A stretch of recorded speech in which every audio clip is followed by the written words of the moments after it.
आकाशवाणी नागपूर. राम औरंगाबादकर आपल्याला ठळक बातम्या देत आहे.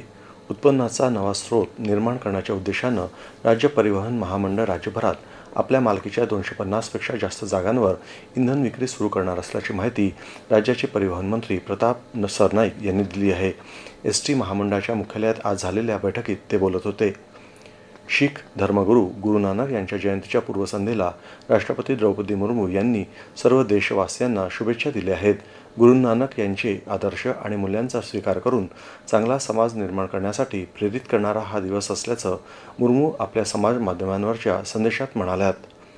द्राक्ष पिकाचं अवकाळी पावसामुळे नुकसान टाळण्यासाठी पुनर्रचित हवामान आधारित फळ पीक विमा योजनेची व्याप्ती आणि निकष बदल करण्याबाबतची ग्वाही कृषी मंत्री दत्तात्रय भरणे यांनी दिली. मंत्रालयात द्राक्ष बागायतदार संघटनांच्या अडचणी, फळ पीक विमा योजना, अवकाळी पावसामुळे झालेल्या द्राक्ष पिकांच्या नुकसानीसाठी द्यावयाच्या नुकसान भरपाई संदर्भातील बैठकीत कृषी मंत्री दत्तात्रय भरणे बोलत होते.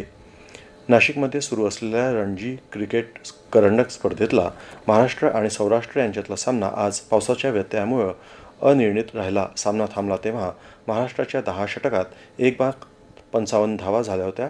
त्याआधी सौराष्ट्राने आपला पहिला डाव 5 बाद 394 धावांवर घोषित केला.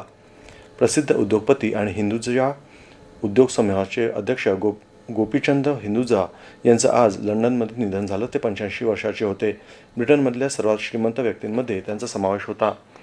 प्रादेशिक हवामान विभागानं वर्तवलेल्या अंदाजानुसार उद्या आणि परवा दुपार अथवा सायंकाळच्या वेळेस पाऊस होऊ शकतो. दरम्यान आज विदर्भात कमाल तापमानाची नोंद अमरावती इथं 34°C तर किमान तापमानाची नोंद बुलढाणा इथं 30°C करण्यात आली.